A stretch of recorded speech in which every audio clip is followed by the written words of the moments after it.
types.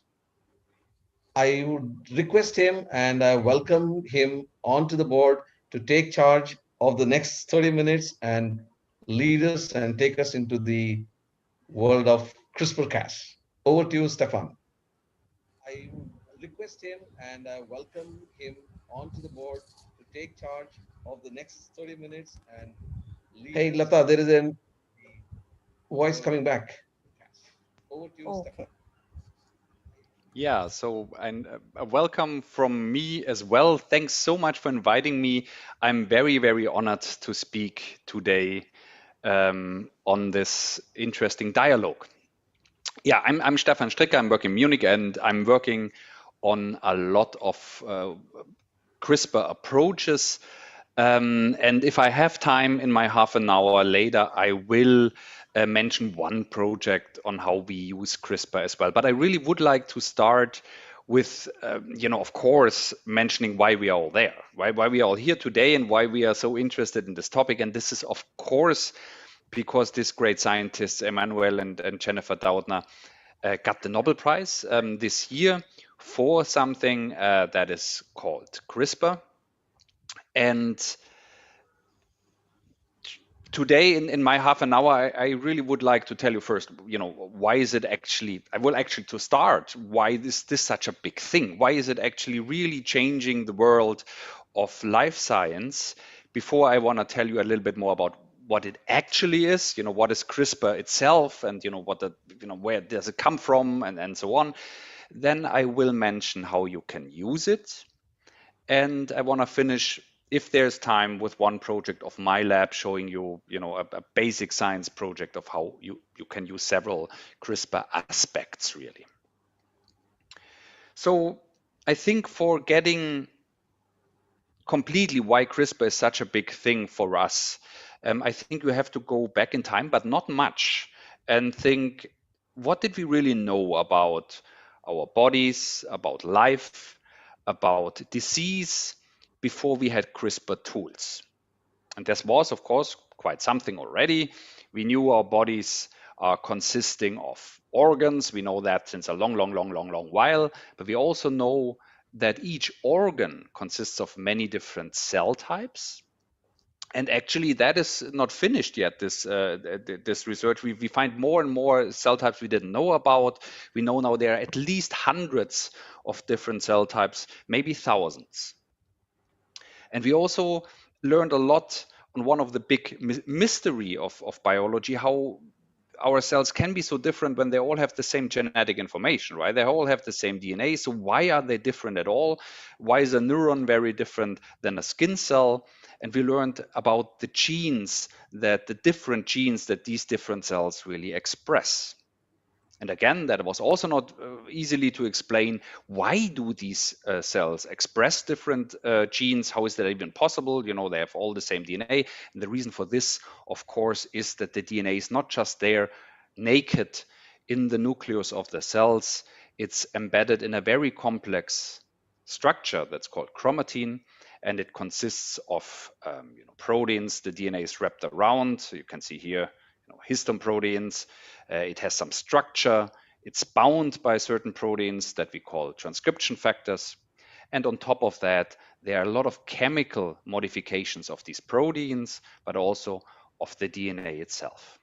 And these combination of these features, we call them epigenetic features, are actually defining whether genes are expressed or not expressed, and vice versa, define what the cell really is.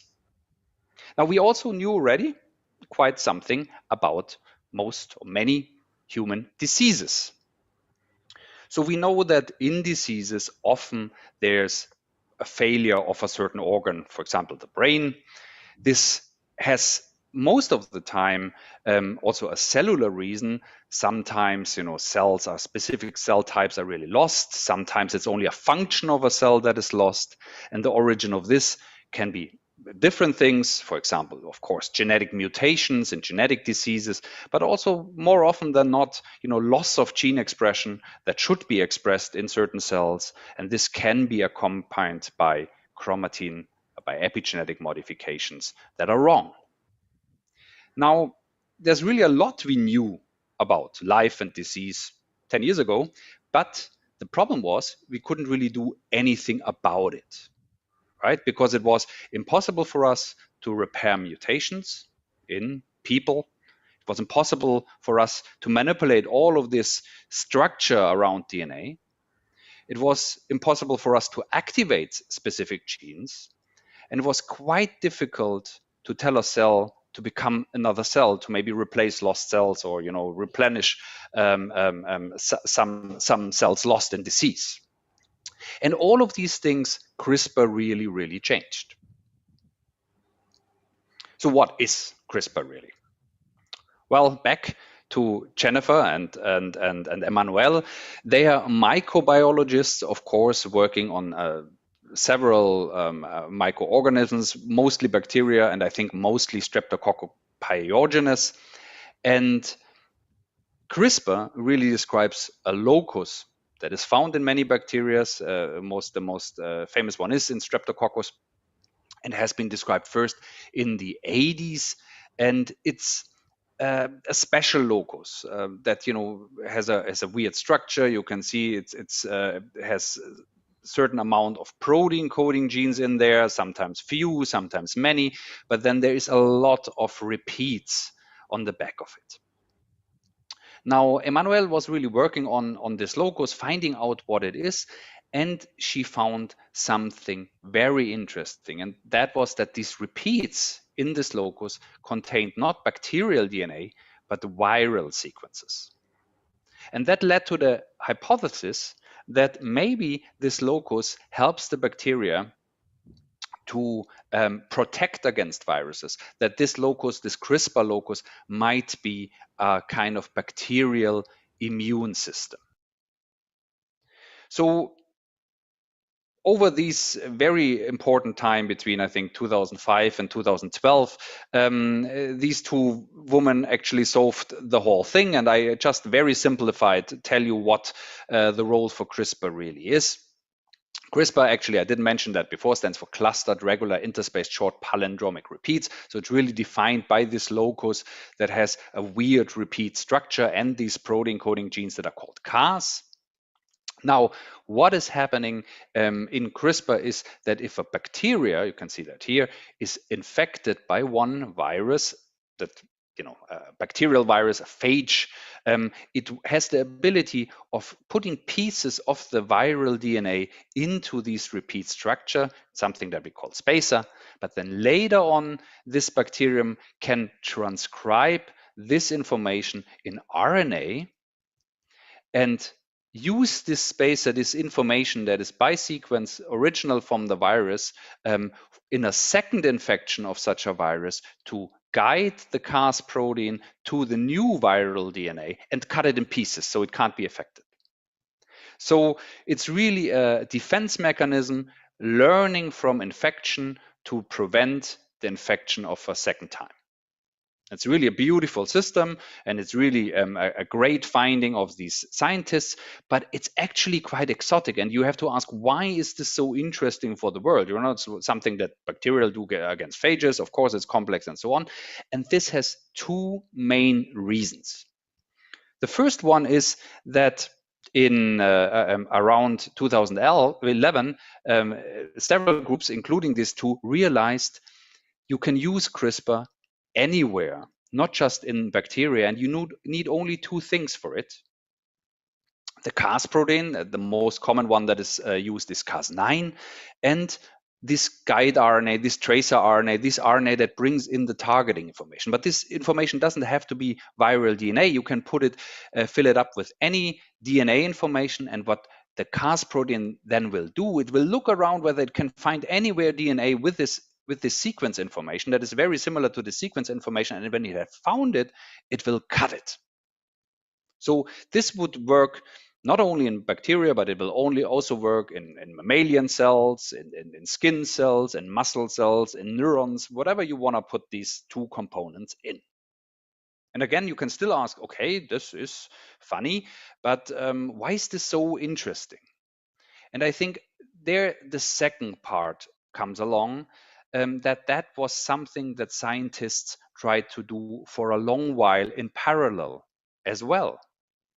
Because over the years, pretty parallel to this research on CRISPR, people tried to do genome editing. They tried to manipulate DNA, for example, to repair mutations, but also, for scientific reasons, to mutate DNA and so on. And there are several ways how you could, manipulate DNA, either by directly mutating DNA or, by introducing some DNA that you bring in on a specific site. This always starts with a double-strand break of the DNA. You first have always to cut the DNA. And the really only system where this worked very well before CRISPR was yeast cells. But now with using CRISPR, you can indeed start this cutting, in any cell that you want to have.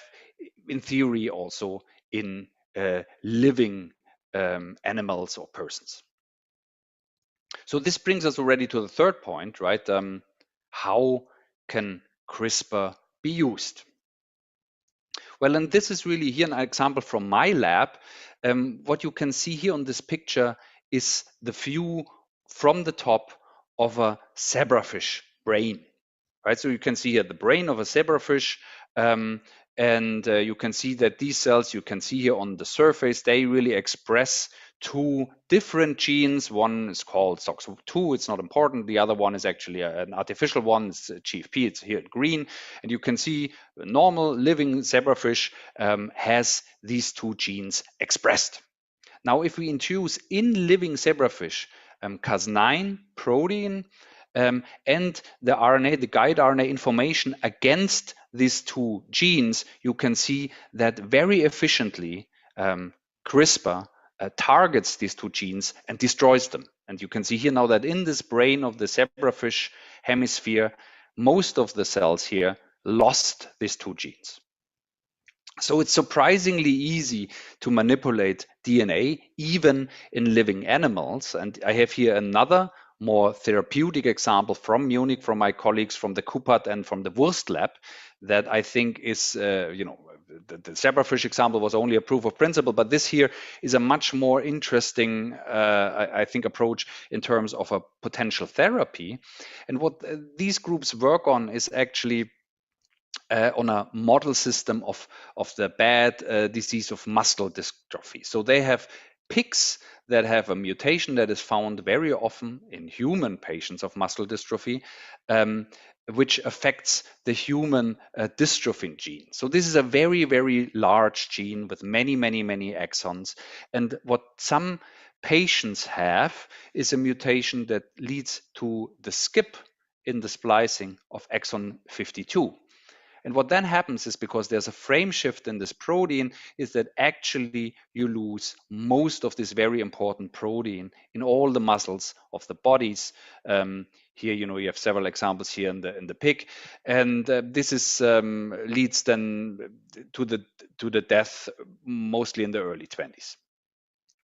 Now, the group of Kupert actually generated pigs that have a very similar genetic problem. They skip exon 52, but they showed here in this strategy that when they use CRISPR, when they use gene targeting to cut out also the exon 51, by this now exon 51 and exon 52 are lost, but by this the frame of the proteins again replenished, because 50 to 53 is in frame. You can replenish here dystrophin protein in these muscles, and the pigs survive.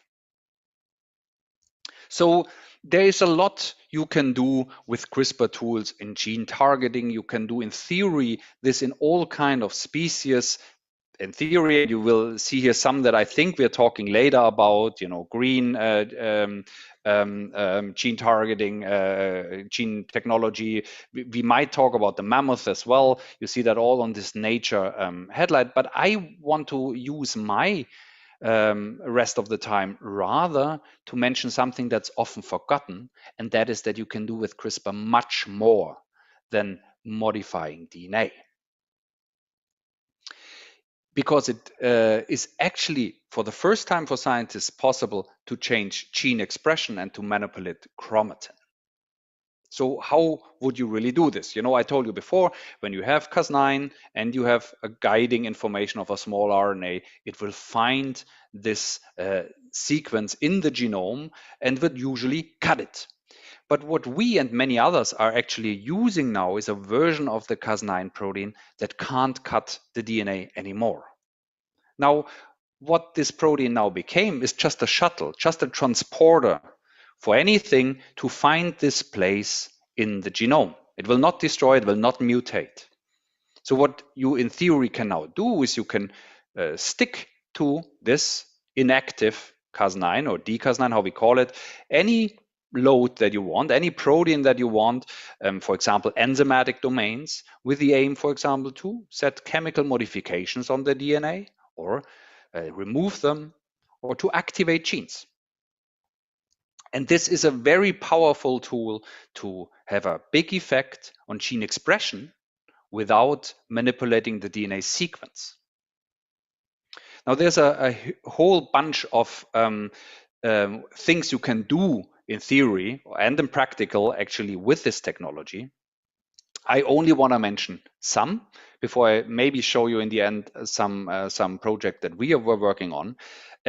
One example, for example, is the removal of DNA methylation marks. These are silencer marks on the DNA sequence by sticking TET1 to this inactive dCas9. And you can see here an example again from my lab when we did this. We looked at the promoter of this gene here, SOX1.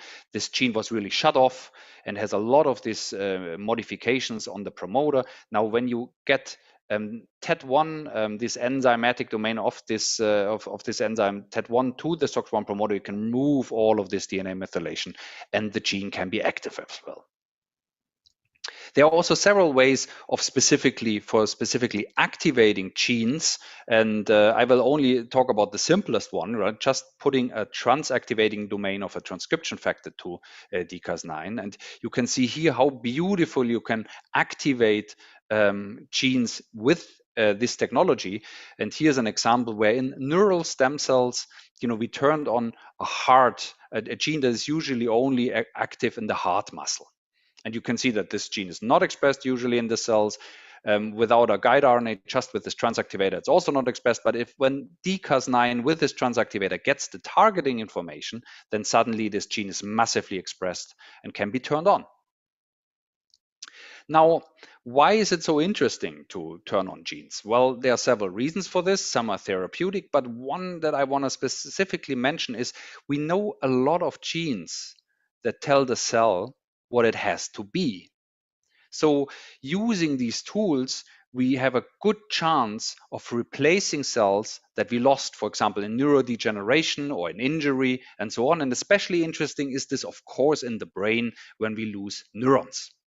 So this brings us back to the Nobel Prize 2012 and to these two guys here, John Gurdon and Shinya Yamanaka, who showed all of us that although development from the zygote to the different cell types is not one directional, we can actually revert it by expressing certain transcription factors. But since then, we actually learned that a lot of these transcription factors that define development, that determine whether a cell will become, I don't know, a muscle cell or a neuron, they are also able to turn somatic cells, to turn cells directly into each other. Now, for this, we would need, of course, to activate genes, and very often in this setting, one gene is not enough. So here, CRISPR is really great because with CRISPR, we can activate not just few genes, but many of them at the same time. This targeting information, these guide RNAs are very, very small. We can put many of those in a tiny virus and introduce them even, in a tissue, in a mouse brain, for example. And here's one example, again, from my lab, where we activated 4 genes at the same time, and you can see how beautiful this works. In this case, these are neuronal genes, and we are aiming here to make other cells in the brain to neurons.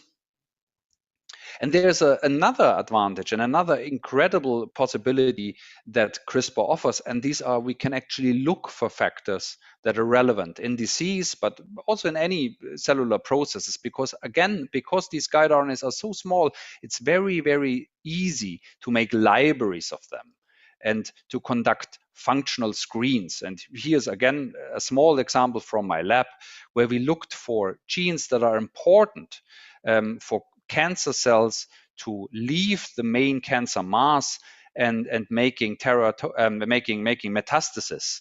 And you can see that, here just as an example, that two very well-known genes came up, a loss of E-cadherin, one of the most known examples for epithelial growth, and a transcription factor called snail that was already known to turn these cells into some motility. So as a summary for how CRISPR can be used, you can see that CRISPR has several options that are actually on top of gene editing. You can screen for important factors, for targets of therapy, and so on. You can do very complex gene regulatory things with this, and you can correct even genetic problems by not manipulating DNA. And some examples how you would do this are actually depicted here. You can change cell types into each other. You can alter cellular behavior, tell cells what to do and what not to do, and you can manipulate disease-associated gene expression. Now, how am I with time? I can still talk a little bit about this project, right? Is this still time for that? Yes. So I would, in a very quick way now, tell about one project, how we use these three tools together to manipulate chromatin, to activate a gene, to reprogram a cell type in the brain. And the starting point of this project are really neural stem cells that lost during aging the ability to produce neurons. So these cells can be cultured in the dish, but they can't make neurons anymore. This is happening in our brain. In all of our brains, you all know we don't reproduce neurons very well once we are born. And when you have these cells, they only will produce something that we call glia cells or astrocytes. Now, we thought, it would be really great to give these cells back the ability to make neurons. And we thought this is a real reprogramming that we could maybe achieve by activating a very early transcription factor in these cells that is one of the first ones that is expressed in the brain, called SOX1. And we plan to do so with CRISPR gene activation. So here's the locus of this gene, SOX1. You can see here the promoter. So we used dCas9, so a CRISPR tool that does not mutate the DNA, but has a activating domain on its end, and targeted with guide RNAs to the SOX1 promoter. And what happened was really nice. You can see here the protein of SOX1 expressed in these cells. We were able to activate this gene very nicely. What also happened is that these genes did not only activate this gene, but because it's a transcription factor, this transcription factor turned on a lot of other genes that usually really nice neural stem cells express. And this had also a very nice effect on the behavior of these cells, because now that this factor SOX1 was activated, these neural stem cells now were giving back the ability to make neurons again. So we were able to activate SOX1, and with this reprogrammed these old neural stem cells to a younger version where they're able to produce neurons again. Now, while we were doing this, we also realized that something was really interfering with our activation here. And we realized this by using a fluorescent reporter of SOX1. I think the details are not important. The real main outcome is that we realized when we do this, when we activate this important factor, the cell really doesn't want to do it, and only few of our cells really happen to get activated in this gene. I think I skipped this gene. This slide is not important. The important part really is that this restriction was specific for SOX1. Other genes could be very, very easily activated. You see here control gene, but only very few cells of our aged neural stem cells really turned on SOX1. And what we found out over the series of the next months in this project is that the reason why we couldn't activate SOX1 in many the big proportion of these cells was that the SOX1 promoter had accumulated DNA methylation as a silencing signal on this gene. So in the next step, we combined epigenome editing, so dCAS9 tools that are removing DNA methylation. And you see here again the data for it, how, when we target TET1 to the methylated SOX1 promoter, how we can remove a lot of DNA methylation. And we did this also for other chromatin marks. We combined this with the artificial transcription factor, with the gene activation used with CRISPR. And this is a very complicated slide, but I think the main outcome I just want to mention is that when combining DNA demethylation with transcriptional activation, we can actually suddenly reprogram many more of these cells in the dish. So as a summary of this project, we were able to reprogram old aged progenitor cells that lost the ability to produce neurons, and we were able to do so by using CRISPR tools to activate the very important gene here, SOX1. But this was limited by a chromatin mark, a chromatin silencing mark called DNA methylation, that we were able to remove with something, again, a CRISPR tool that we call epigenome editing by using dCAS9 TET1. So this is really everything I think I wanted to talk today about. This is my small group in Munich. For the stuff I have shown you, I think I have especially to thank Jovica Ninkovic and Magdalena Götz and Austin Smith. Thanks so much.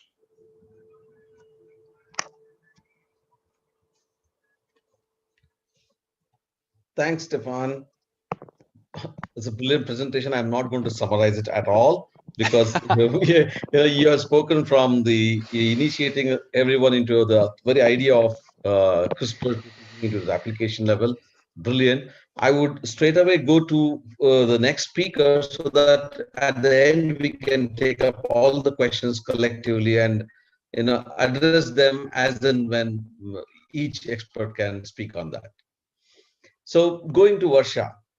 So who's already put up a slide now, I can see that. And she's the director and co-founder of Molecular Solutions Care Health, which a learning lab that strives to improve health outcomes by providing molecular diagnostic services and developing new tests and products, leading research efforts and growing next-gen leaders.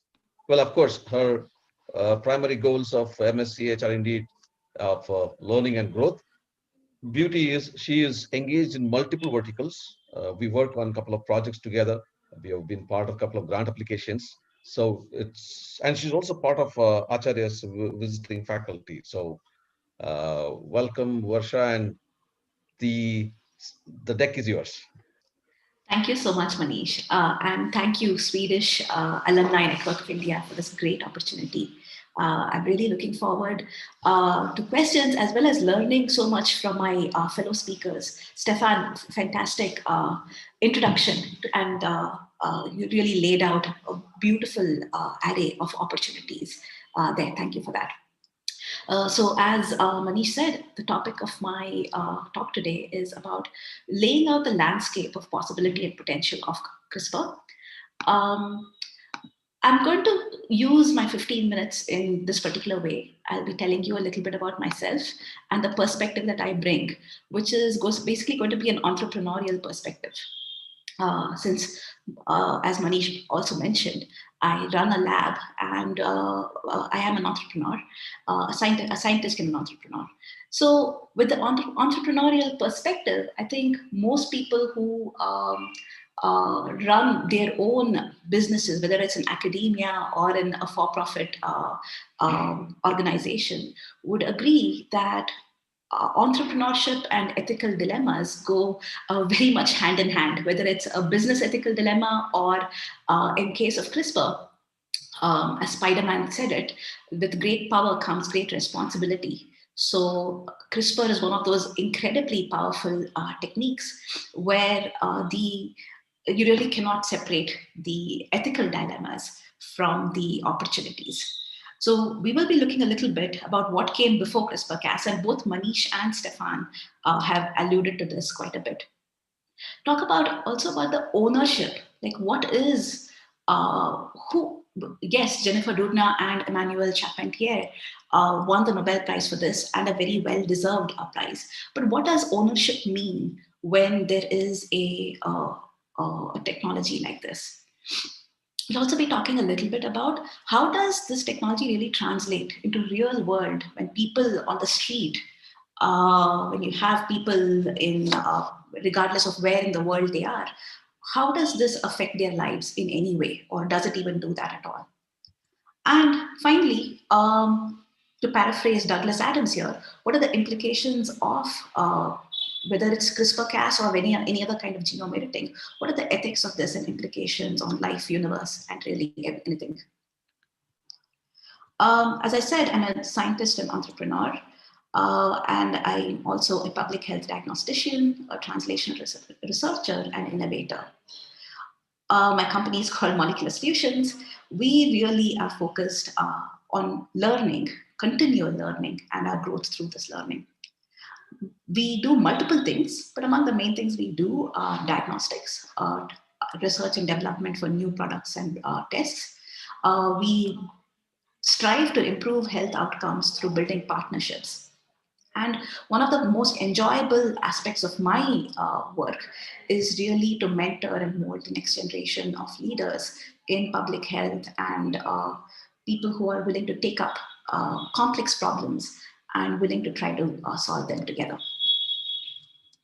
Molecular Solutions before COVID was mostly focused on bloodborne pathogens, HIV, HBV, and HCV. My own PhD was on HIV in the University of Pittsburgh. With COVID, I think most of the world would agree that COVID has really kind of brought on a seismic shift in people's priorities and imagining of the world.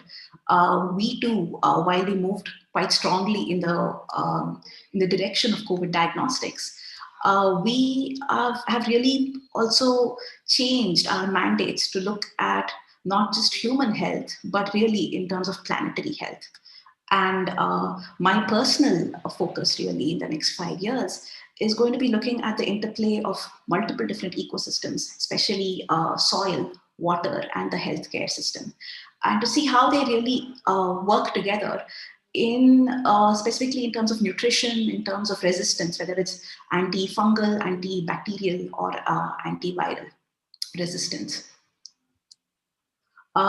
These are some of our partners and collaborators from across the country, and really it doesn't, we partner with nonprofits, for-profits, academia, people in law, people in engineering, people in basic science, people in translational science, agriculture. As you can see, Dr. Manish here is one of our very close collaborators. So that's enough about me. So let's jump in to the meat of the matter. Both Manish and Stefan mentioned that really gene editing as a concept was really brought about in the 1960s. Herbert Boyer is, many of you would have heard of him as the co-founder of Genentech. And the idea of restriction enzymes, restriction endonucleases was really pioneered in his lab in the 1960s. Around the 80s or so, where there was a discovery of zinc finger nucleases. Even before the 1980s and the zinc finger nucleases, sometime in the 70s was one of the first biggest and I guess landmark achievements when people in Paul Berg's lab managed to combine an E. coli genome with a couple of viral genomes, SV40 and bacteriophage, if I'm not mistaken. With this kind of, this triggered the imagination and the work of basically how do you cut and paste different genomes to get different things. There was, I remember when I was a school student, there was this big patent, this thing about a superbug, which was actually of the first organism created to eat up oil spills. And there was this lawsuit about whether this could be considered to be a patentable or not. And then I believe so. These are early examples of the ethics versus the technology. What can be patented? Is a living creature patentable? And all these basic questions on what is a molecule, what is an organism, what is a living creature, what can be considered to be an object that can be patented versus non-patented. All these really kind of, I would say, became household questions because of gene editing. Talons also are similar to zinc finger nucleases in some ways. They are much more recent. I believe the first papers were published in 2011, just a year or so before the landmark CRISPR-Cas paper by Jennifer Doudna and Emmanuel Charpentier. All these, both the ZFNs and talons are programmable endonucleases, which can basically, in vitro, you can target specific sites and cut out the DNA that you don't want and hopefully be able to insert something which you do want. The problem with ZFNs and talons is that not only did it have difficulties in some amount in design, but in large scale synthesis, because how do you actually scale this thing? And how do you validate that this is cutting at exactly the sites where it should be cutting? This problem of incorrect cutting is also a problem with CRISPR-Cas, and I'm sure some other speakers will be talking about that. And this tends to be a bigger problem also in ZFNs and talons. So while Jennifer Doudna and Emmanuel Charpentier won the Nobel Prize, and in fact, as as Dr. Manish had mentioned right at the beginning, it's really inspiring to see women get the Nobel Prize, and it's inspiring for young scientists like me as well. One of the things is they describe the ability of the CRISPR-Cas system to do this in vitro in a prokaryotic cell. But however, CRISPR-Cas by itself, the repeats were really found in the 1980s. And the discovery of the mechanism of action had been elucidated in 2008 by Sontheimer and Marafini. And these names become a little more relevant in the next slide, as you will see, because many of the scientists who worked on CRISPR, especially in the 2012, 2013, the early eras, many of them clubbed together, and today's major industries working on CRISPR-Cas actually have many of these scientists as part of those industries. In 2007 itself, Danisco had created a bacteriophage-resistant Streptococcus thermophilus for yogurt that would not get spoiled. So this concept of gene editing and using gene-edited, specifically CRISPR-Cas edited technologies has been in the in real world for a while. One of the problems with CRISPR-Cas, not in terms of its potential at all, but in terms of figuring out what is applicable, what can a new startup anywhere in the country, what can they use and what are they not allowed to use? That is where this patent dispute of CRISPR-9 really comes into the fore. While Doudna and Charpentier described this in prokaryotes, a few months later, Feng Zhang in the Broad Institute and his team showed how this could be used as a system in eukaryotes. And in the same issue of Science, I believe even Dr. George Church, who's a very well-known molecular biologist with multiple discoveries to his name, also described the same thing. So the key issue of these patent disputes really comes down to whether Feng Zhang and George Church and the group in Broad and Harvard were the first people to describe this in prokaryotes versus eukaryotes, or should that credibility be given to Dr. Jennifer Doudna and Dr. Emmanuel Charpentier? And the key issue is basically who did this first in eukaryotes. So far, this patent dispute has been going on for almost 7 years now, and so far the tide seems to be shifting towards the Broad group. So, but we still don't know who actually this thing. This, of course, brings up the question as to, can you actually have a single discoverer, or can a single group actually ever be given um, the credit for a massive discovery like this? Because everybody stands on the works of everybody else to get to where they are. And one must remember that public funding of taxpayer money is what actually made a lot of these discoveries possible.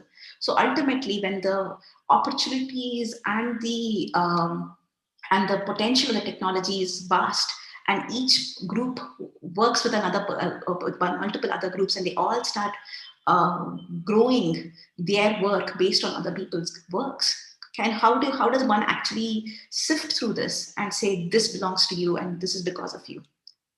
That is a question other people need to answer.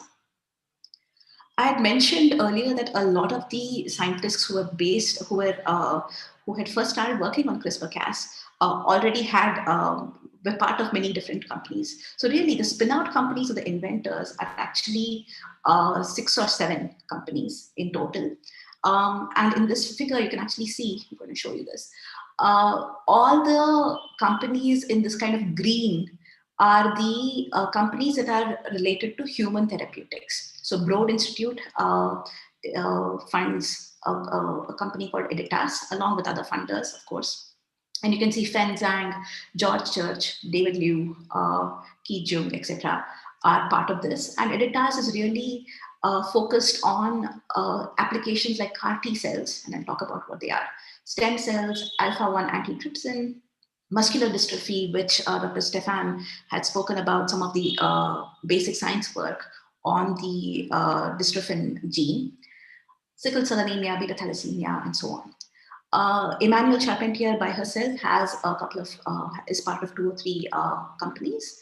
One of them is CRISPR Therapeutics for human therapeutics, and ERS Genomics for non-human. So this includes things like livestock, animals, cell lines, and so on.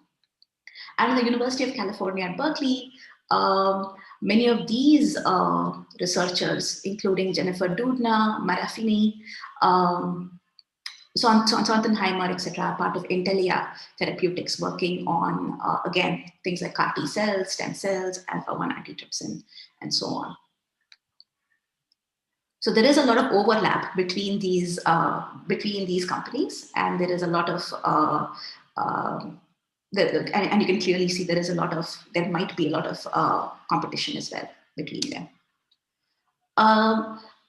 Where does this leave space for other companies to kind of jump in? So many of the bigger players which have been placed, which have been put up on this particular slide, are players that have kind of moved away from perhaps the actual CRISPR and the Cas9 molecules, or the particular mutations over there that make these proteins a little more efficient. So they make their own mutations and then they patent those, or they use other systems like CRISPR, Cas12, Cas13, and so on. So Toolgen, for example, is a South Korean company which has IP for its technology, which has been licensed by Thermo Fisher. Selectis is a French company that develops universal CAR T cells. As I mentioned CAR T cells earlier, and many of you might be aware of CAR T cells, because in India, Kiran Mazumdar has taken that up as a very big mandate for Biocon. And you might have also heard very famous scientists like Dr. Siddharth Mukherjee talk about this. And these are basically T cells that are synthesized to using synthetic peptides to be able to recognize certain very specific antigens. Dow DuPont, this is a collaboration between Dow Chemicals and DuPont, and has Danisco, which I'd spoken about a couple of slides earlier, about that yogurt company using CRISPR for making its own bacteriophage resistant staph thermophilic, that's the staph thing that organism that they were using for their yogurt cultures. Danisco has multiple patents for that. So Dow DuPont now owns that. And with the multiple different license agreements, they actually access the patent portfolios of pretty much all the companies that I had spoken about over here, any of these companies. This slide is thanks to Mr. Prasanna Bhagwan, who is a patent law advocate. And he basically showed me some of these things, talking about how the global markets for CRISPR-Cas are projected to increase in the next 5 years or so. And you can actually see how much they've already increased in the past 2 to 3 years. And where is all this money really kind of expected to come from? So revenues are really expected from biotech-related applications, where you have different. Yes. Hi. Yeah. Hello. Time. Yeah. Hey, time. We need to keep it. Yeah. Okay, great. I'm almost done. I just have a couple more slides. We have sales of CRISPR kits, GM animal models, various different crops and seeds, GM livestock, therapeutics such as CAR T cells, in vivo therapies such as HIV, and we're going to talk a little bit about that later, and diagnostics, which Dr. Reeti will be talking about. There are at least 8 clinical trials as of now, of last count, most of them from China, for various different cancers and for bloodborne disorders. Many areas in pet industry, for example, Dalmatians are known to have certain genetic traits that make them susceptible to bladder cancer or kidney cancer. So gene editing to remove those kind of traits. Allergen-free foods, synthetic biofuels, and nutrient-rich foods. In Bangalore, there is TIGS, the Tata Institute for Genomic Science, which works on mosquito control using CRISPR-based technologies. And in other countries, there are also efforts on to try to de-extinct certain endangered species. In 2018, a particular Chinese group led by Dr. He Jiankyu claimed that they were able to make the first CRISPR edited babies, and these were HIV resistant. And this obviously underscored our global unpreparedness for dealing with the power of CRISPR-Cas, or of the moral quagmires of gene editing. And this is a fantastic picture from the reference that's given below, and I'd highly encourage you guys to read it. It's freely available, about how should you be thinking about ethical dilemmas, and what are some basic principles that we should not be breaking while thinking about ethical dilemmas. I'm not going to read these out, and you can go ahead and read them yourself. But one of the, I guess the take-home point over here is, while the opportunities for CRISPR are immense, the ethical frameworks to guide us on our exploitation of this technology are still very nascent, and they're likely to change between country to country, which means different countries can also get exploited, as for example, as reproductive tourism. When you have certain countries where you don't have certain strong rules against the use of gene editing, other countries may have. So we may have the possibility of something like that happening, which is all the more reason why we as a society have to keep evolving our approaches to this. And so finally, I'd like to give heartfelt thanks to my team. These are our COVID warriors in our lab who work both night and day for in our efforts to control COVID in our country. Thank you so much. Brilliant. Thank you so much, Varsha, for giving us both the entrepreneurial as well as your efforts into this whole, not only in CRISPR, also in COVID. I'm really impressed the kind of work you are doing in COVID as well. She's one of the COVID warriors. Thank you. There are a lot of questions that have come up already. I'm parking them right now. As we go forward, I'll bring them up towards the end of the conversation. So now I would like to move on to invite Reeti Arora. She is a DBT Wellcome Trust India Alliance Fellow, which is a very prestigious position to get in India. And she was biological sciences, TIFR, in Bangalore. And she has done her PhD in viral oncology at University of Pittsburgh, followed by a postdoc at INSTEM in Bengaluru. And she has recently developed a CRISPR-based test for the detection of tumor viruses, especially the Merkel cell polyoma virus in Merkel cell cancers. And now I let her speak on Let's Detect. Over to you. Next 15 minutes is yours, Riti. Thank you. Thank you, Dr. Manish. So I'll just begin by thanking Dr. Manish Paul and Dr. Varsha Sridhar for giving me this opportunity to share my work with all of you. This Nobel Prize this year is very well deserved because CRISPR is a technology and as a tool has really revolutionized molecular biology as well as health sciences. And I would even extend to say the entire field of biology and chemistry. In the way we look at, not just gene editing, but how certain tools can be taken and certain technology can be taken from somewhere as a yogurt industry and applied to human genetics. It's absolutely fantastic. And our work, we were able to even extrapolate this to CRISPR diagnostics.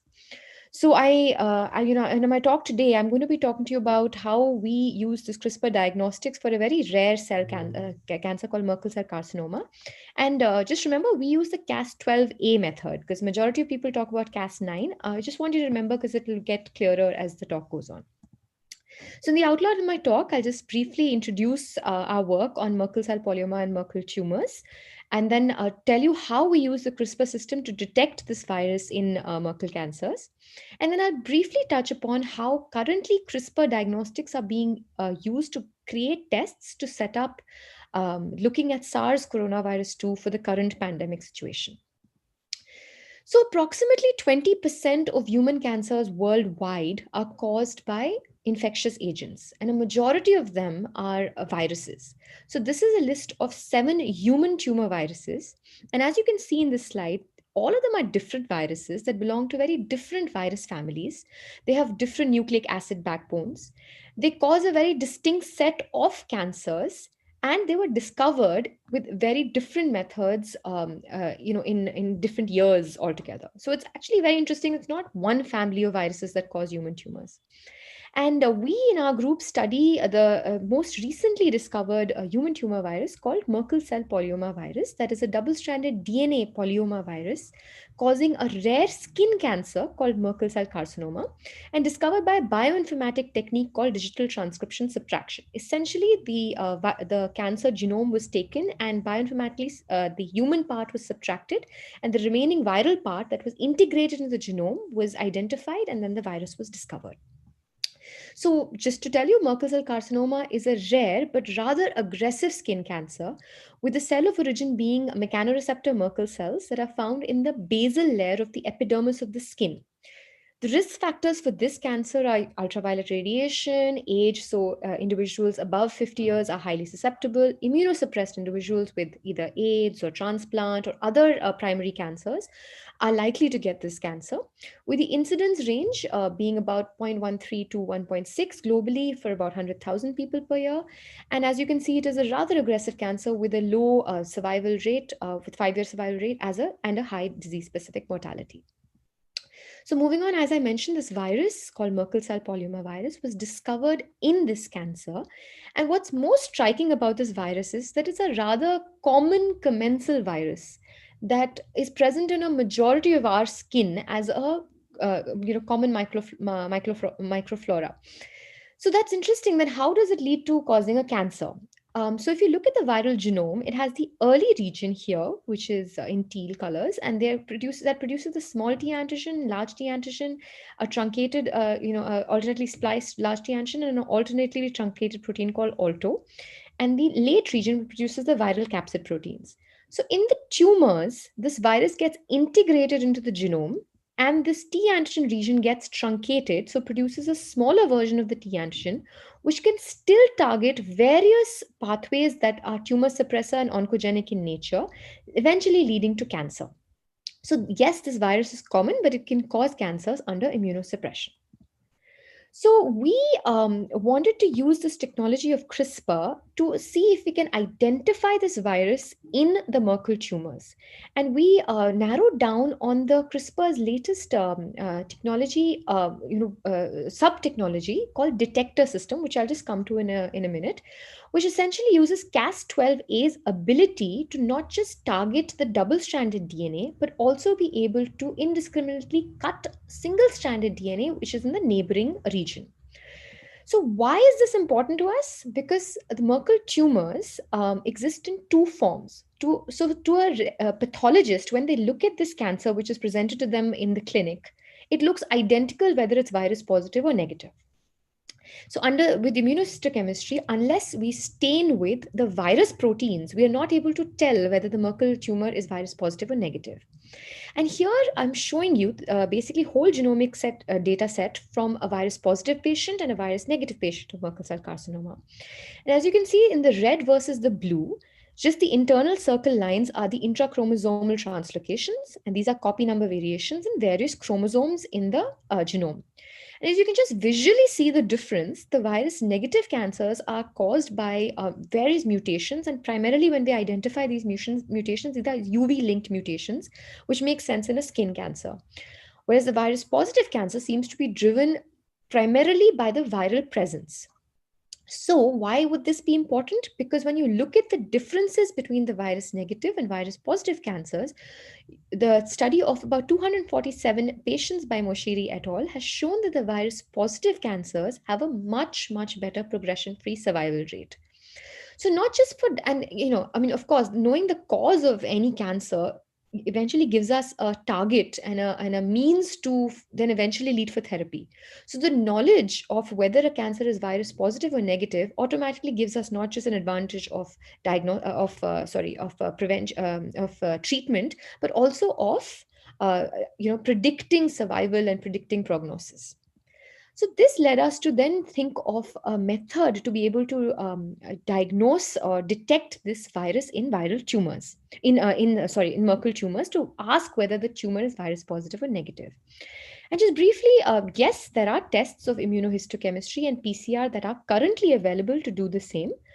But immunohistochemistry and PCR have their own, drawbacks. Whereas immunohistochemistry requires technical expertise, requires antibodies which are viral specific, which majority of them are currently being used in research. But for clinic, only one antibody is available, which has a sensitivity of only 80% and a specificity of I think about 90%. And the PCR is rather sometimes discordant with the immunohistochemistry, and even though quite sensitive, but not always reliable. So our idea was to get a system which is simple, straightforward, and ideally be done very easily at a cheaper way in the clinic. So we got inspired by Jennifer Doudna's group's paper, where they released a technology called Detector, and briefly that is able to detect DNA by first amplifying it with a method called RPA, which is recombinase polymerase amplification. Once amplified to a reasonable level, a Cas12a is able to detect this target DNA by guided gRNAs, and then once this guided gRNA binds to this target DNA, just as Dr. Manish was also saying, this is called molecular scissors. These molecular scissors go and cut this double-stranded DNA. And then after the cut, these neighboring single-stranded DNAs that are present, which we have tagged now with a fluorescence marker, which is quenched before cutting, then get indiscriminately cut. And that releases this yellow fluorescence as shown here, which we are able to detect and then ask whether, because of the detection, whether the initial sample was positive or negative. So just to remind you, Cas12a is different from Cas9 and Cas13a by means of what they target. So this is DNA with Cas12a. Cas9 targets both DNA and RNA, whereas Cas13 primarily targets RNA. Also, their gRNA lengths and structures are different, as you can see here in blue in all three of them, as well as the PAM sequences are not only different for all three of these enzymes, but also their location is different for all of these enzymes. So in our study, we designed 10 different gRNAs to map to various regions of the MCV, not just the T antigen protein genomic region, but also the NCCR, which is the promoter region, which gets incorporated in all of the patients. And as you can see here, we did first testing, which was in vitro cleavage assay, where we incubated a PCR template of our virus genome with the gRNAs and the enzyme Cas12a, and asked, at 37 degrees Celsius, and then we asked whether the cuts did happen or not. And as you can see here, majority of our gRNAs were successful in giving cuts as predicted by our analysis of where the gRNA was cutting. So we moved ahead with five of these gRNAs, which had the maximum efficiency in cutting repeatedly, and then we designed our system where we introduced a single-stranded fluorophore along with our target DNA, the Cas12a enzyme, and the gRNAs. And as you can see, we were very happy to see that the 5 gRNAs, all of them gave a considerable amount of fluorescence when we compared them and normalized them to the no gRNA control. So now we could do this synthetically with a synthetic PCR template, and we wanted to see how sensitive our assay was. So we went to as low as -8 to -15. So that's femtomolar concentrations of the virus in terms of using a plasmid that contained a viral target sequence.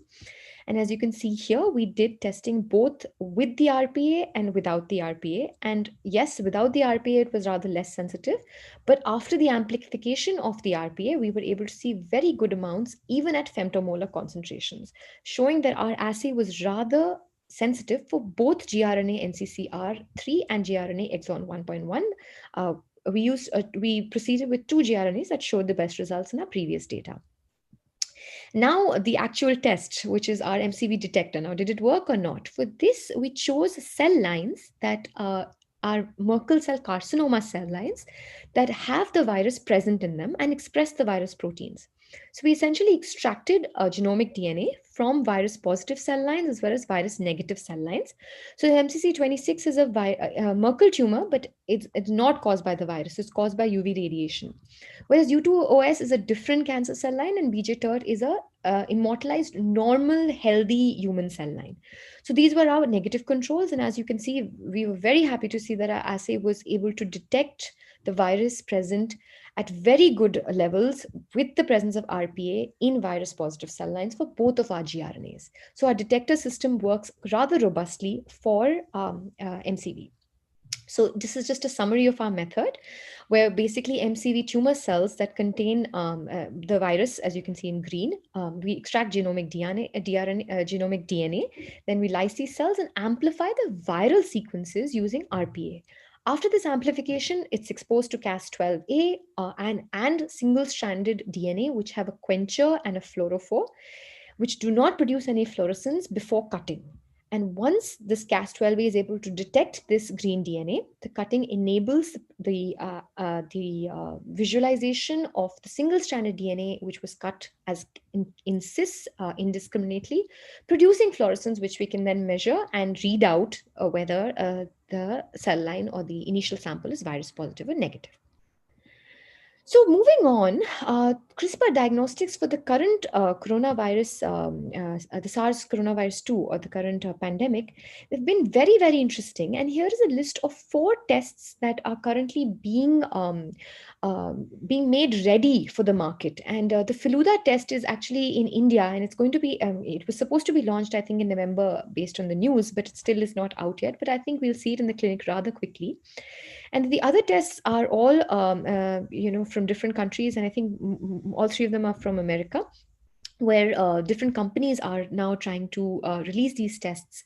And the Sherlock Biosciences test is already FDA approved. And I think it is got clearance for the emergency use of assays as well. So we hope to see these tests being used in the clinic very quickly.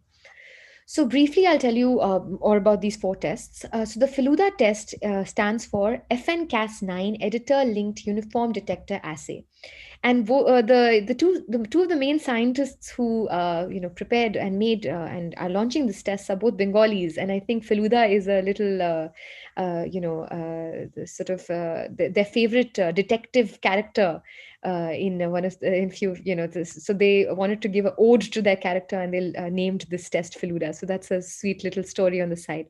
But it's rather interesting because they have taken an edited Cas9 from the so which is the FN Cas9 from the bacteria Francisella novicida, and essentially their test is a paper strip test, which would involve sample collection, which is regularly, but it put straight into the lysis buffer after the nasal sample is taken. And then, after the RNA extraction and amplification again by RT-PCR, the Feluda mix is then exposed to the sample along with the positive and negative control. And then a dipstick, which is a paper strip test, is then put into these tubes. And essentially, with the presence of two bands, a positive control will validate the technique. And if the sample is positive, you will also get a band. And when it's negative, as you can see here, you will not get a band. So it reads out like a rather simple pregnancy test, our paper strip assay, like many of the diagnostic assays right there. But the technology is completely CRISPR based and interestingly Cas9 based. So the SARS-CoV-2 detector test, number 2 test in my list, is the same detector system as I just described. It is originating from Mammoth Biosciences, which is Jennifer Doudna's group's offshoot startup company, as described by Dr. Varsha as well, one of those many that she described in her slides. And here again, as you can see, the nasopharyngeal swab is taken, the RNA is extracted. Post that, just the detector system as I had described with the Cas12a, then recognizing. So here you may ask, I had described that the detector system uses DNA. So yes, this viral RNA is then first converted to DNA using RT-LAMP system, which is again an isothermal amplification, which uses a reverse transcriptase to make DNA into RNA. And then, RNA into DNA. And then the DNA is then detected using a Cas12a system. And then one extra step, which is beautiful, which they did was they took the lateral floor and then again they put it in a paper strip to have a visual readout as a positive or negative test. Moving on, the same detector system was now taken into another level by this group, Ding et al. And this paper just came out in September 2020, where they reduced the complication and multiple steps to an all-in-one dual CRISPR assay, which they call the RT-AYD, and RT stands for room temperature. So essentially, everything is mixed up together. The sample is exposed to it. It's left in a warmer bag for 20 minutes, and then you can just visualize the tubes under UV radiation, and you can see, under LED light. And as you can see, if the sample is positive for the virus, you can see a visual setup. If it's not, you don't see it, which is great because it's a straightforward assay, and they call it the one-pot ultra-sensitive single temperature system, which is visual. And lastly, Sherlock Biosciences is another company which has launched this CRISPR-Cas COVID test, which is a specific high sensitivity enzymatic reporter unlocking system. This is FDA approved, as I mentioned. It has 100% specificity and sensitivity, and it's already got EUA clinical evaluation. And here the RNA is from the virus would then again undergo RT-RPA, made into cDNA, then transcribed using the T7 transcription, and then detected via the Cas13 as opposed to the Cas12. So in the end, I'd like to thank my group. I mentored by Professor Sudhir Krishna, and this is a bunch of really great master students who worked with me, my collaborators, and the BLISC community. Thank you. Thank you. Thank you. Thank you so much, Riti. It was a brilliant presentation, especially the amount of innovations to ease the diagnostics that has gone from Feluda to Sherlock with Mammoth and Artioid in between. I think it's wonderful to see this. Uh, there are a lot of questions have come on to the system. We will we will share all those things as we towards the end of this conversation. Right now, I would like to invite Dr. Tanushree Kaul. She is the group leader at the Nutritional Improvement of Crops at International Center for Genetic Engineering and Biotechnology, that is ICGEB, which is an autonomous body with labs in Italy, Africa, and India. And Tanushree's research specialization is on CRISPR and especially in the plant genomics and the use of it in food nutrition. So over to you, Tanushree. The next 15 minutes is yours. Maybe you need to unmute.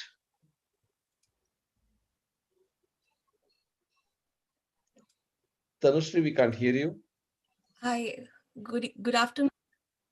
Yes, good afternoon, Yes. everyone. I thank Lata and I thank Manish for giving me this opportunity to present my thoughts on genome editing with respect to crop improvement, with a special focus on nutrition as well as food security. And I would just like to share my screen. I'm just trying to do that. We can see the screen. I think screen is shared, Dr. Tanushri. Oh, can you see my screen? Yes, yes, we can see your screen. Uh, Yes, we can. yeah, You may want to just do full full screen. screen. Full screen is there. If yeah, if you can I've done just full screen. How's it? below. Yeah, yeah. Now it's Brilliant. perfect. Brilliant. So previously, all the speakers have very efficiently covered up most of the things that I wish to put up in my slides. So I would be skipping some of these slides to save time. And I would like to speak up on this genome editing in crops with a special focus on nutrition. And initially, I would just give a technical view of all the techniques that have been, the entire plethora of tools that are there in this CRISPR arsenal and that have been efficaciously used for modifying or editing genomes. So CRISPR technology has now emerged as a redeemer with the potential to transform human lives by transforming animal models and in plants and microbes, and also providing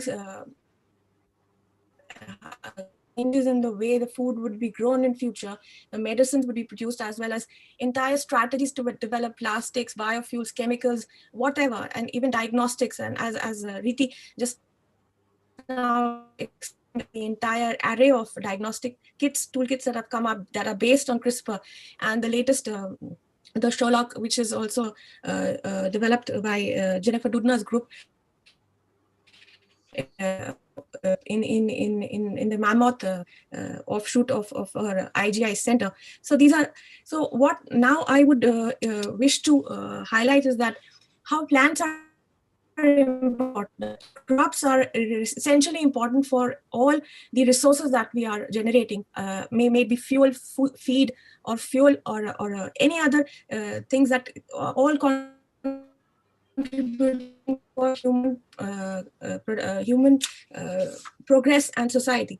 So there is, and we all know that we are human population, or the global population is about to hit around 9.6 billion by 2050. So in the next 30 years, there would be an increase in the demand for supply of crops and food by 100 to 110%. And this has to be done in the face of global climatic changes and the less arable land that is available, as well as the water shortages, the severe water shortages, because as you know that India is the third largest exporter of groundwater in the form of rice and wheat. And in the next few years, it's said that 21 Indian cities would be running out of water. So this is that will be like no water for millions of people. And this has been at like I now wish to explain that this is the hour where there is a pressing need for innovation in the agricultural productivity and the strategies or the crop breeding strategies to increase this agricultural productivity, and also to accelerate the agricultural development process in a sustainable way.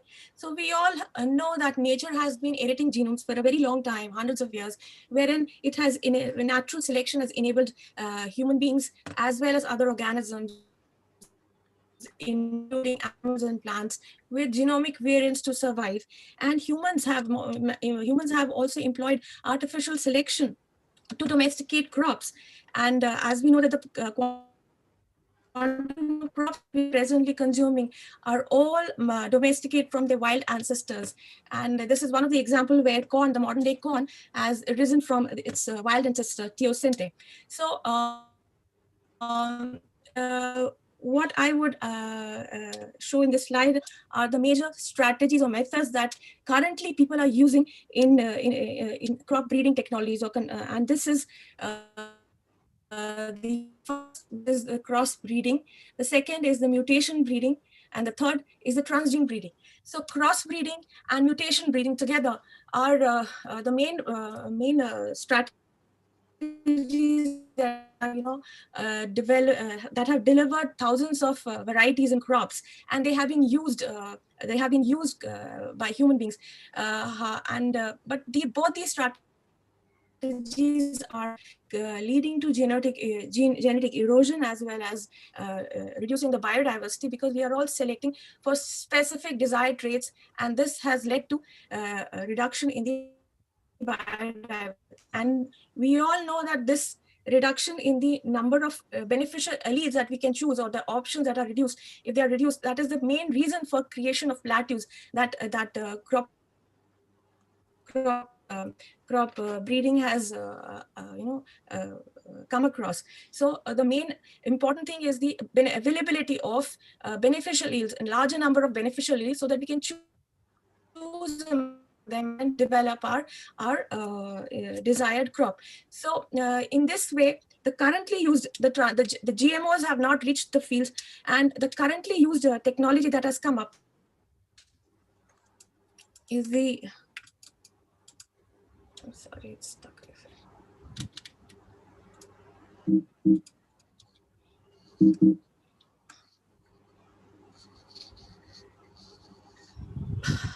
One second.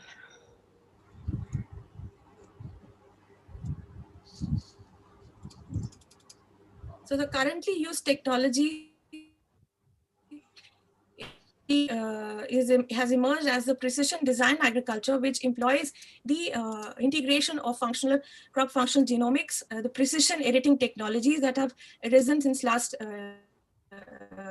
decade, and big data mining that have been synergized into crop breeding strategies. And this has led to reconstructing newer traits, or reconstructing the biodiversity, or the options of traits that be introduced in plants. So this slide I would like to show, because I believe this was Mario Capicci was the person who was recognized for his pioneering work for developing knockout mouse technology with a gene targeting technique. And he basically put the important question, that is the principle of all the techniques that came after, is that if we can replace a perfectly good gene with a mutated one, can we also go around and just replace problematic genes? So this is his personal life proves that while some events are probable, nothing is impossible. So the question is how this genome editing now came up. So between 2007 and 2012, when the Nobel Prize winning work was initiated in 2012, between these 2 years, there were several discoveries that helped in were instrumental in discovering this technique. So there were the CRISPR arrays that were discovered. That is how the technique was named as clustered, regularly interspaced, short palindromic repeats. So Emmanuel Charpentier and Jennifer Doudna, two different ladies, one from France and one from Berkeley, USA, together proposed the CRISPR-Cas9 enzyme, which they derived from a bacteria, and they showed that how this adaptive immunity in bacteria can be reprogrammed for editing any kind of genes, to introduce any kind of mutations, and thereby they proposed that this Cas9 can be re-engineered, and it can be used as a two-component system, wherein one would be the Cas9 itself, and the other would be a component called the short guide RNA, which would be composed of composed of the tracer of the CRISPR RNA as well as the tracer RNA. And this is how this mechanism works, as already Stephen has said. So I would I will over shift these slides. So the entire adaptability is divided into three stages: acquisition, the CRISPR biopsy, biogenesis and interference, which leads to the CRISPR cut. And this is all through the knowledge from the bacteria that we've got to know. So the induced mutations in comparison to natural mutations can be, protein dependent. They can be DNA dependent, protein dependent DNA cleavages, and they can be RNA dependent RNA cleavages. So we are talking about RNA-dependent DNA cleavages, that is Cas9 and CPF1, the two major pioneering reagents that have come up, that have been used in plant genome editing. And I'll not be talking about the others, but these are there are further advances now coming up every day, where they say that instead of editing the DNA, if you edit the RNA, that would be better, giving less off targets. So I'm not speak on that, but I'm stuck again here. I don't know why. So I would. So this is what. The out of the entire array of single site-specific nucleases, as Varsha also mentioned, these zinc finger nucleases and talons have been previously used for introducing mutations in the genomes. However, because of the tedious protein engineering required, the CRISPR-Cas system has evolved as an easier system, wherein the endogenous repair, the double strand that they create, is repaired through these two methodologies. And this is the way how mutations are introduced, either through non-homologous end joining or through homology donor repair. And out of this, homology donor repair, whereas the other one is erroneous. And therefore, amongst all these, the CRISPR is the best. What we have previously studied in the literature, that Cas9 and CPF1 are the two pioneering agents, where you require, for Cas9, you require an NGG PAM site, which is a proto-spacer adjacent motif, besides which the double-strand break is created. And similarly, here in CPF1, it's a T-rich site, and there's some problem with this getting stuck again and again. I don't know. Maybe because of the. Yeah, Dr. Tanushri, maybe you can. So I would come up to. Hey, I'll skip some slides and I'll just come up to these main. Yeah. Yes. The time. Yes. So the main. Can you see the screen now? Yeah, we can see the screen. Don't do the full screen. You can keep it this way.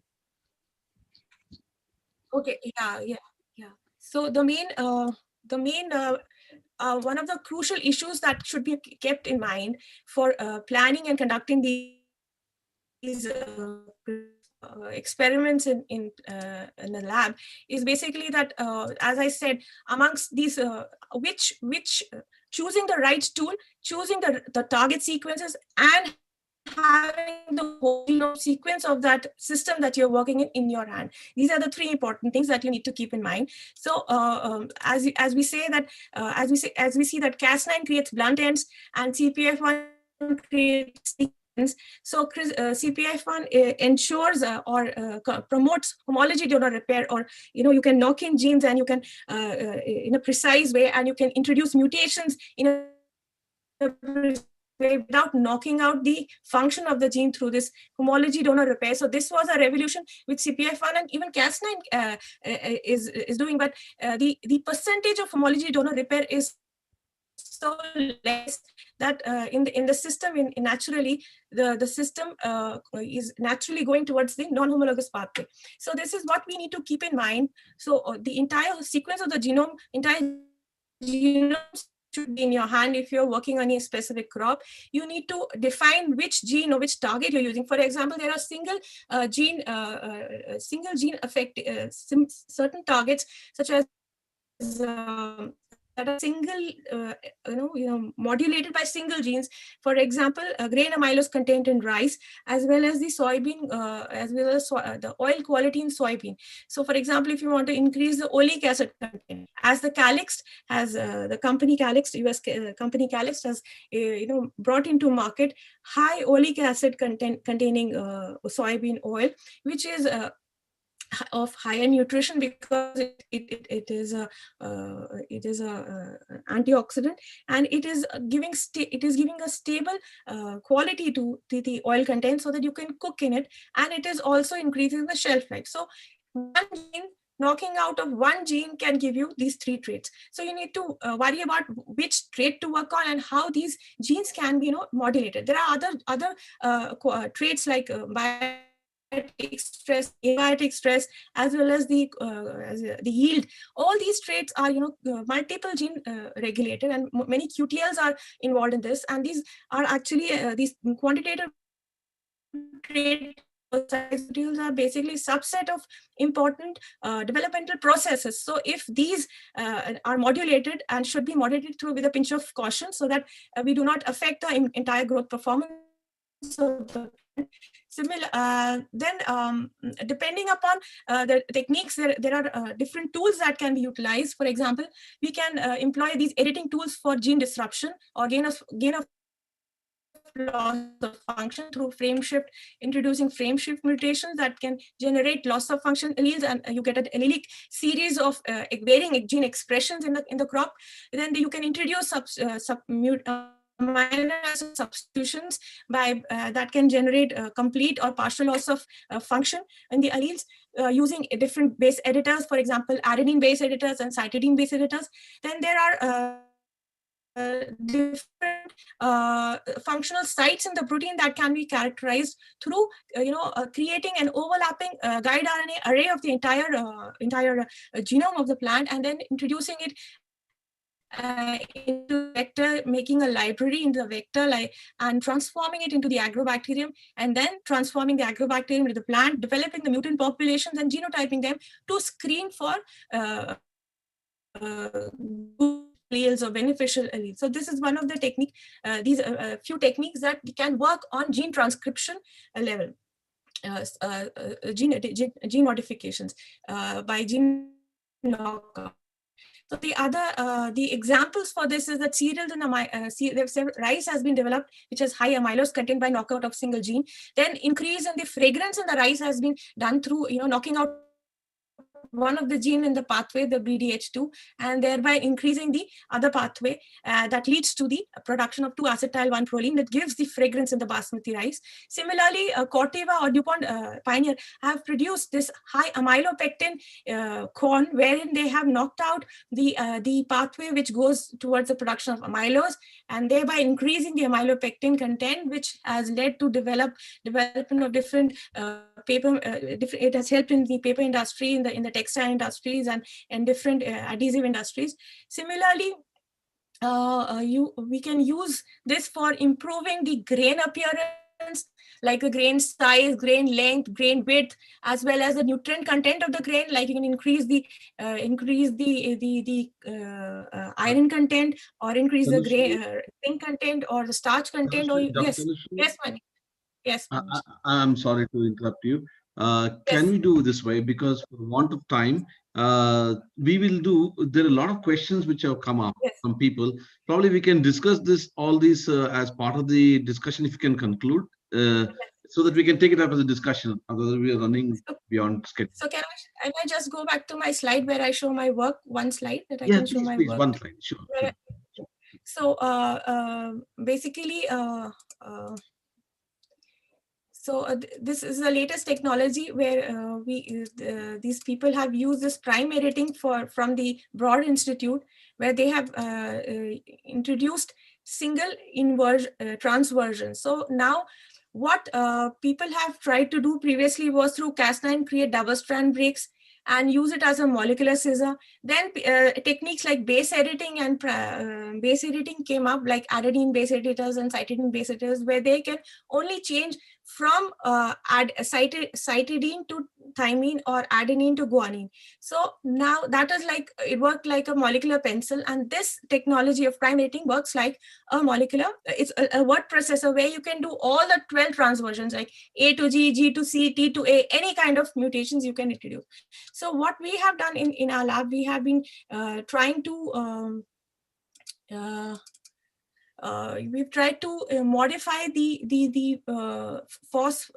PEP binding site of the EPSP synthase gene, which is involved in the shikimate pathway, and this pathway leads to the amino acid synthesis, the important aromatic amino acids like phenylalanine, tyrosine, and tryptophan. And these three amino acids can, without these, the plant cannot grow. So in order to control the weeds in these maize crops and the rice crops and the pigeon pea crops, we try to develop these three important glyphosate tolerant lines, glyphosate tolerant maize lines, pigeon pea lines, rice lines and pigeon pea lines, wherein we have edited the native EPSPS gene in these crops by knocking out a piece of DNA from this gene and introducing a donor template which carries or harbors the desired mutations into this native gene.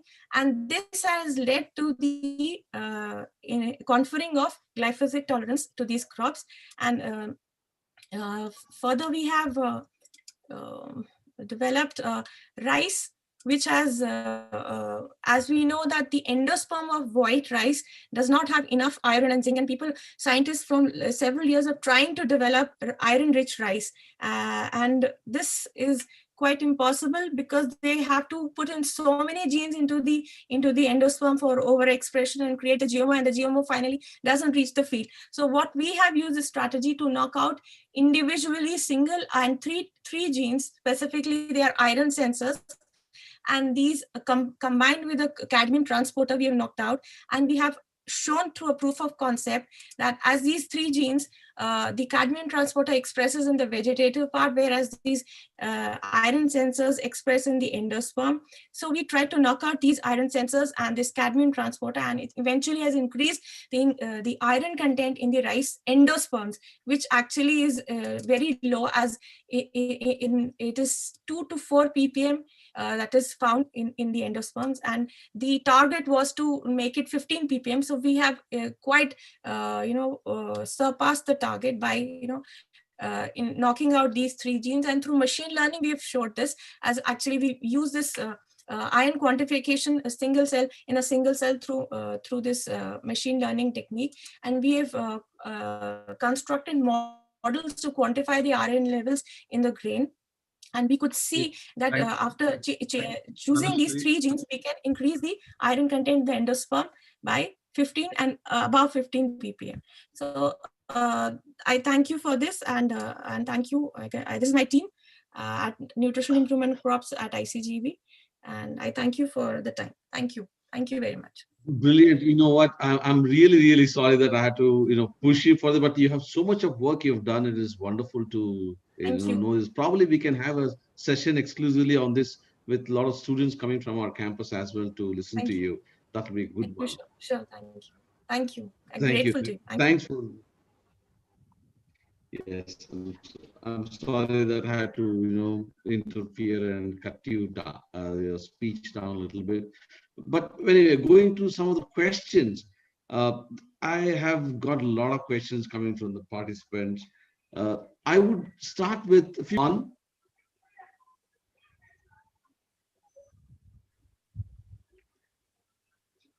Did I lose you? Did you talk to me? Yes, Stefan. Yeah, I lost you for a moment just now. Yeah, exactly. Go ahead. Okay, so we have a few questions now. One of the question is, where are we now in the context of cancer? CRISPR is beginning to move from lab to the bedside, or is it still in the lab side? That's one question. I think it's still on the lab bench, but I think there is also, cancer is always something special. So there are reasons to believe why targeting with CRISPR could be great in cancer, because certain mutations will be cancer specific. So there is an option one could think of, targeting cancer cells, destroying DNA of cancer cells, but not destroying the normal, the healthy allele of the same gene. But there are also many reasons why one could think that cancer is especially difficult or problematic, and that is because every patient has different mutations, and sometimes in one cancer there are many different individual mutations as well, right? Different cells in the same cancer have often different mutations, so this can be very tricky as well. Generally speaking, I think our approaches to manipulate are not very effective, and in cancer there will always be cells that escape this process. So I think this does not sound like the first disease to tackle. Yeah, thank you. There is three more three-angle question. One is what are the negatives of CRISPR? And before that, I think connected to the cancer, I've asked two questions, which is, can this reverse aging or can it help in Down syndrome? So let's start with reverse of aging, right? So the first important thing there is the question, what is aging, right? You know, and do we talk here about the molecular level or about the individual level? We can definitely, aging is at some level molecular and or cellular. So definitely with CRISPR, we can reverse molecular changes, for example, in chromatin. And definitely with CRISPR, we can replace cells, for example, stem cells that might have gone away. So this in theory is of course possible, right? But for this, we also need a very good understanding of what the process is really about, what aging is about, and what we really want to manipulate, and what's useful to manipulate, and what's not dangerous, right? We don't want to have too many stem cells in the end, right? So this is, I think, there's much more. It's less a problem of CRISPR to reverse aging. It's a problem of aging science, right? Being much too bad.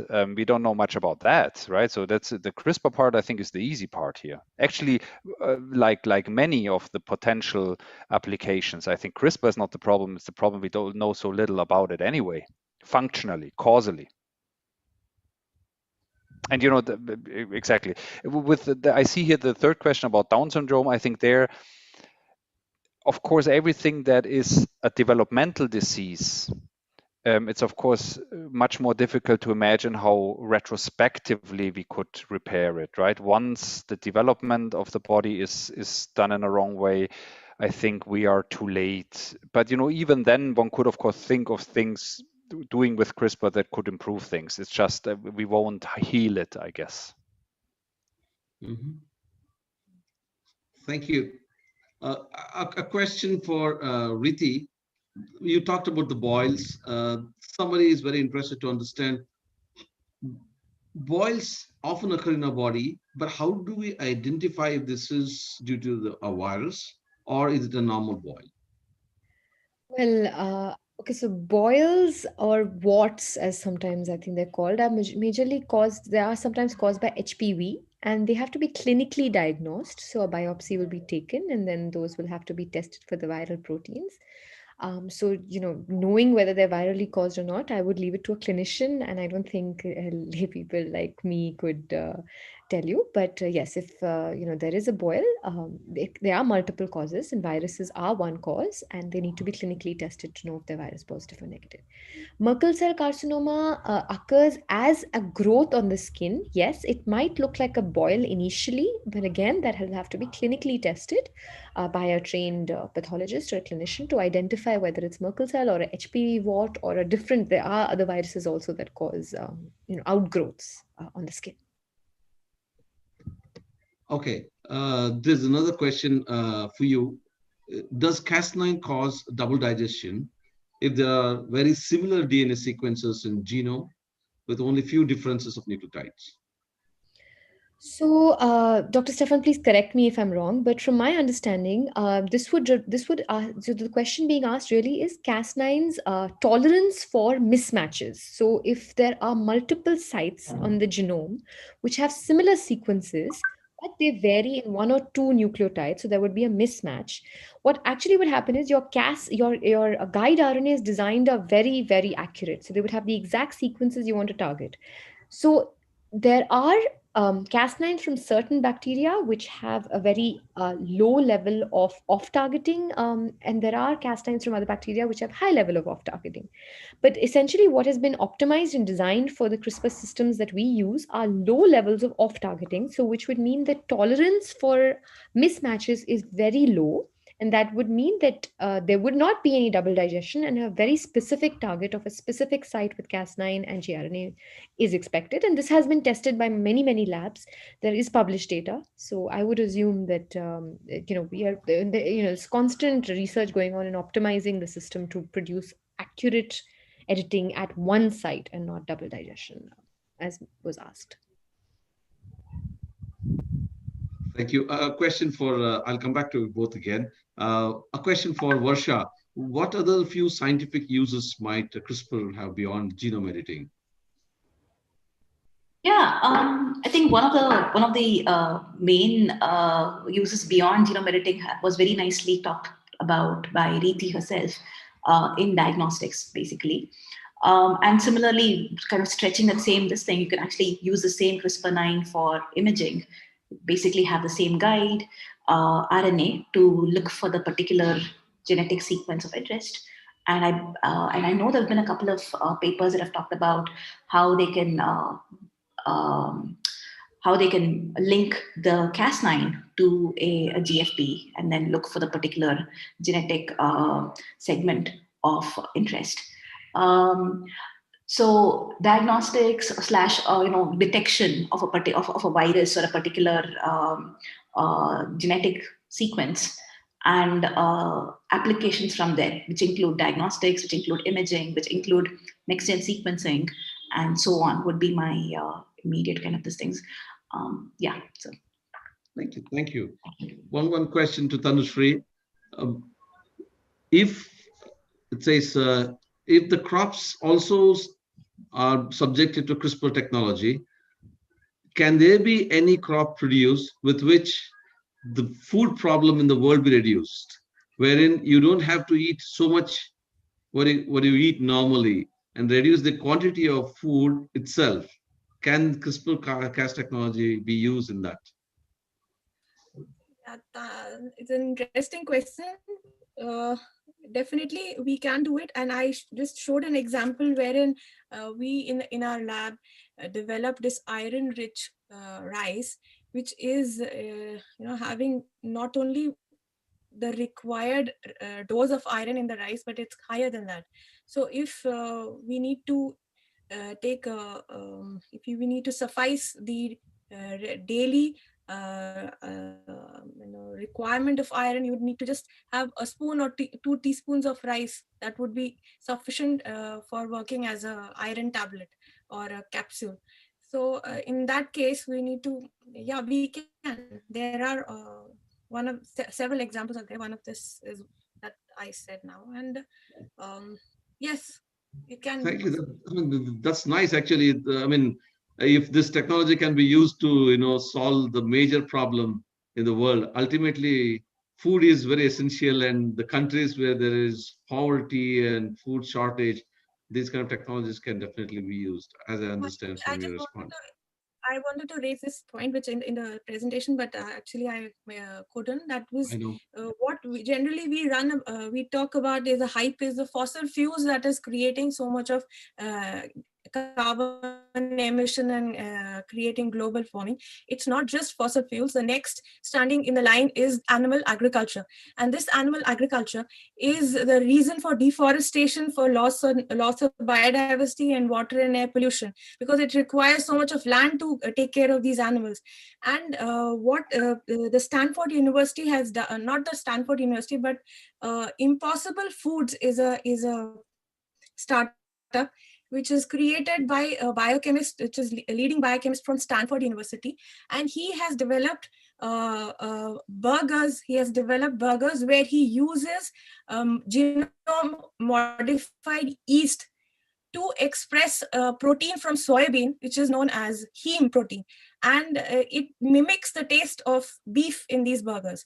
So this Stanford University the scientist has offered an environmentally optimum, nutritionally safe plant-based diet, beef replacement plant-based diet. So instead of growing taking care of so many animals and using creating so much of carbon emission and leading to deforestation and whatnot, so we can go about for these examples where you can just use I allow, and such this it's called impossible burger, and people are eating it in USA, but and unfortunately in India still we are struggling with the laying down of regulatory issues with these GMOs. Now the GMOs are not going to come to field, but now we have come up to SDN1, SDN2, SDN3, where these where they have shown SDN1 can be allowed with an orange signal. It's not green, but it's an orange.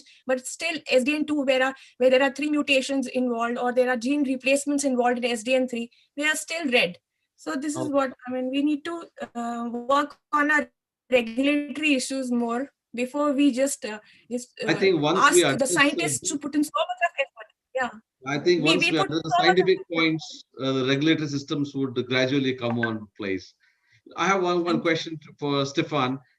In the what? How do you think CRISPR-Cas technology be used in mm, moderating the antimicrobial resistance, not only from the external sources but at the gut microbiome level?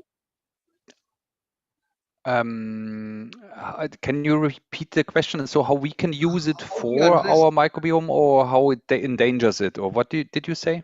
the AMR, antimicrobial resistance, and the gut microbiome?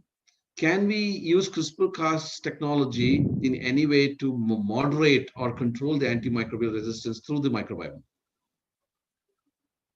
You mean like introducing it through the microbiome? Is that the point? Yeah. I'm I'm not sure. I'm not sure what exactly. I'm also not an expert on it. If it's about manipulating the microbiome, I would again argue that first we have to learn much more about the microbiome before we can think about manipulating it. If it's about the risk of um, getting CRISPR into our cells without wanting it from bacteria in the microbiome that have CRISPR, I think this is likely a small risk. If it's about using it as a vector to get it through the microbiome into the body, I think there are better ways. Okay. Thank you. Well, those were the basic questions which I had around. Uh, So to summarize, I think this session had been a brilliant session where we have, I think many of the audience have have dropped off. I think we have come close to 2 hours. So probably, yeah, 2 hours would have been, I mean, we have been interacting, of course. So it's interesting to us. The science Can of CRISPR from fundamentals to the applications into the diagnostics. I think the circle is completing now. And we have points of view from every angle, not only science, but also from the policy and the social angle. This is a very nice group which we have come together. And I wish that as we go forward, we should all come together as a consortium and come up with a project where we can address, based on our expertises, a common question, which is a burning issue. And one of them, which attracts me, is the poverty in the poverty-stricken countries where food is a challenge, where I think we can all work together just to explore an idea. And to summarize, I would like to thank each and everyone, especially Stefan, who agreed at first call, and Varsha, she's very high energy, and she brought in excellent speaker Riti with us, and who could take us through the journey of diagnostics. And thanks Lata for bringing in Tanushree, who has so much of passion, so much of work to have still presented. I'm sorry that I couldn't allow so much of time for you to complete your presentation. Maybe sometime we'll definitely have that again. Thank you one and all. Over to you, Lata. Sorry, I'm sorry. Thank you so much, Dr. Stefan, Dr. Varsha, Dr. Riti, and Dr. Tanushri. Yeah, as Manish said, very interesting discussion. I myself am not, as I mentioned to Dr. Stefan earlier, I'm not much of a big fan of chemistry, but more towards sustainability. That's my passion. So there are, of course, a lot of uh, learning that we had today, and it's all diverse. Right from treating and curing cancer to even going to the fact about how CRISPR is helping with COVID, as well as with Dr. Tanushri's so much of work being done right now in nutrition and crops. So uh, it's amazing to think that just a small one discovery has managed to transcend so many sciences, and that's really revolutionary according to me. So thank you all once again, and to all our participants, thank you so much for attending all our four discussions so far. This unfortunately is the last of our Sweden India Science Sambandh Zoom discussions. At least we still have one more, which is a story writing competition on science fiction for girls, because one of our key aims is to promote science, especially in girls, in young girls, and we hope we are able to do that with the science fiction story writing competition. So we will reach out to all of you, all the participants and audience once again for that reason. So from us, from today, thank you once again and have a good evening. Thank you so much. We'll keep in touch. Thank you so The much. group, Thank We'll you. keep we'll in all keep touch. in touch, and we'll work together on something. Wonderful, Yes, Stefan, everybody. yes. Wonderful. Thank you. Thank Thank you. you. Thank Bye you. Bye. bye. Bye. Thank you. Bye bye. Thank